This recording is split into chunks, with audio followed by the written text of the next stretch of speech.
Mas confirma conversas com os Estados Unidos sobre o cessar-fogo na faixa de Gaza. Estamos aceitando qualquer esperança de paz, Kirin. Bom dia para você. Tomara que ela chegue, viu, Megali? Bom dia a você, Sheila, Carla e a todos que nos acompanham. Foi em uma entrevista à Sky News aqui do Reino Unido que um alto comandante do Hamas afirmou que eles estão em contato com os Estados Unidos para tentar um acordo de cessar-fogo. O Hamas pede o que já vinha pedido, né? A saída total das tropas israelenses da faixa de Gaza, a libertação de prisioneiros palestinos e a entrada de ajuda humanitária na faixa de Gaza. Já são mais de 2 meses de bloqueio total da entrada de ajuda humanitária. O Hamas ainda disse que aceitou um projeto do Egito em que haveria uma transição política sem a presença do Hamas. Um grupo independente iria ter o controle da região. Isso também mostra que os Estados Unidos estão se distanciando um pouco de Israel. Até chamou a atenção, né, o Donald Trump fazendo uma viagem ao Oriente Médio, conversando com países da região e não indo a Israel. E também uma conversa direta entre os Estados Unidos e o Hamas demonstra que os Estados Unidos estão querendo, de alguma forma, passar por cima de Israel para tentar algum acordo. Os Estados Unidos falaram, olha, a gente também sabe que o Hamas tem reféns, não parece tão disposto a um acordo de paz, mas não dá para negar que o que acontece na faixa de Gaza realmente é chocante. Você tem a morte de civis, de crianças, de mulheres, bombardeios a hospitais, a escolas, e Israel também não demonstra nenhum interesse na paz. Inclusive, tinha um acordo de paz, cessar-fogo, libertação de reféns em troca de prisioneiros.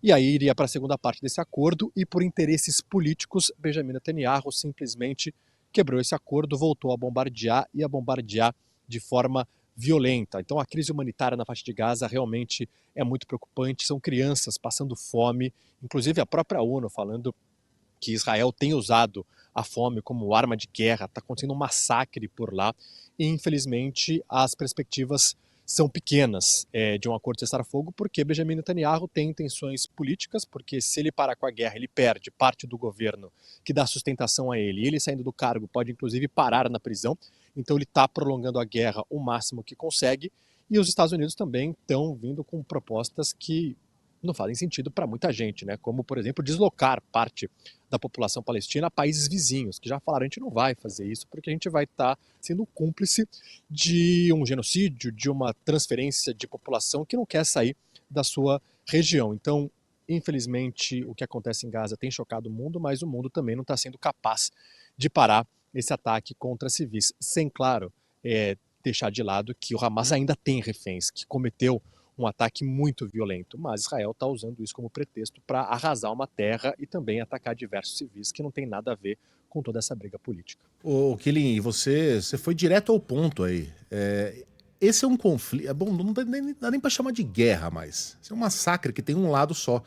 É. Não é mais um conflito entre dois lados. Mesmo que o Hamas se ajoelhasse, levantasse os braços e dissesse nós nos entregamos, podem nos levar a todos, esse conflito não terminaria porque não é do interesse de Benjamin Netanyahu. Não é. Não é do interesse dele acabar com esse conflito mesmo ganhando. Porque se essa guerra, se esse massacre termina, ele vai ter de lidar com a justiça do próprio país. Ele pode ir preso, ele vai perder o cargo, é o fim do governo dele.